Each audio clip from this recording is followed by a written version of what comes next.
One of the most unsettling chapters in all of the Gospels has to be Matthew chapter 10. When Jesus looks at his disciples and he says in verse 16, he says, I'm sending you out like sheep among wolves. Remember that passage?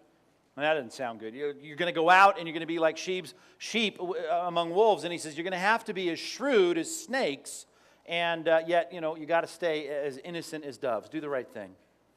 17 verses later, in verse 34, he says this. He says, you know what? Don't think I came to bring peace on the earth. You don't see that one on Dayspring cards very often, right?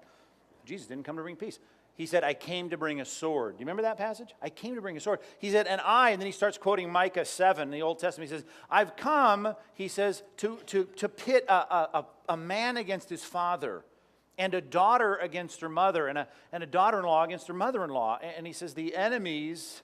a man's enemies will be the members of his own family, right? I mean, you're not going to crochet that into a wall decoration. Right? That's not up in the nursery, right? You won't find that painted on the walls. That's a rough passage. I mean, that's unsettling. That doesn't feel good. But the Bible says that's what it's going to be. I'm going to send you out as my representatives. You're going to be my disciples. But when you go out there, just got to know you're going to be opposed. He says, so be on guard against men. Be ready. Be careful. People, man, they're going to stab you in the back. People are going to betray you. You're going to have people that you think are going to be supportive of you, and now they're going to rise up against you. They're going to intimidate you. They're going to threaten you. There's going to be people that really do all that they can to undo you in one way or another. Last 9 weeks, we've been talking about ambitious faith from one of the most motivating chapters in all of the Bible, Hebrews chapter 11. And we've looked a lot over the last 9 weeks at a kind of ambitious faith that's proactive. It's on the offense. It charges ahead. It takes risks. It moves forward.